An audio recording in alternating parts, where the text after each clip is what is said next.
उरण तालुक्यातील रायगड जिल्हा परिषद प्राथमिक बोरखार शाळेत सोमवार दिनांक 10 फेब्रुवारी रोजी सकाळी शाळेतील इयत्ता 3री आणि 4थी वर्गात शिकणाऱ्या नुपूर अनिल तांडेल वय वर्ष 9, संप्रदा रुपेश डाकी वय वर्ष 11, सेयाली विनायक मोकल वय वर्ष 12 आणि क्रिशल शक्ती पाटील वय वर्ष 10 या विद्यार्थिनींनी परिपाठ न केल्याचा राग मनात धरून हैवान शिक्षक अशोक नामदेव कुंटेने विद्यार्थिनींना छडीने हाताने जबरदस्त कानशिलात अमानुष मारहाण केली।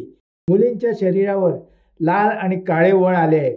सदर प्रकार बोरगार गावातील ग्रामस्थांना समजताच तात्काळ बोरखार शाळेला आणि हैवान शिक्षक अशोक नामदेव कुटे याला घेराव घातला। सदर वृत्त पोलिसांना कळताच तात्काळ घटनास्थळी धाव घेत हैवान शिक्षक अशोक कुटे याला पोलीस बंदोबस्तात चिरनेर पोलीस ठाण्यात नेण्यात आले। सदर मुलींची प्रकृती चिंताजनक असून तात्काळ उपचारासाठी उरण येथील इंदिरा ग्रामीण रुग्णालयात दाखल करण्यात आले।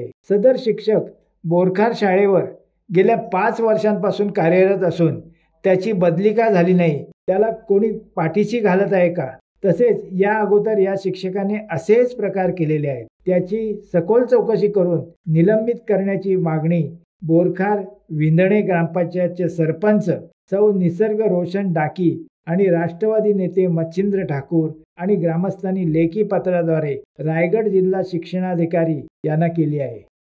शिवसत्ता टाइम्ससाठी प्रवीण पाटील, उरण। दे धडक बेधडक वृत्त देणाऱ्या आपल्या शिवसत्ता टाइम्स न्यूज चॅनलला लाल बटन दाबून सबस्क्राईब करा आणि बेल आयकॉनला क्लिक करायला विसरू नका।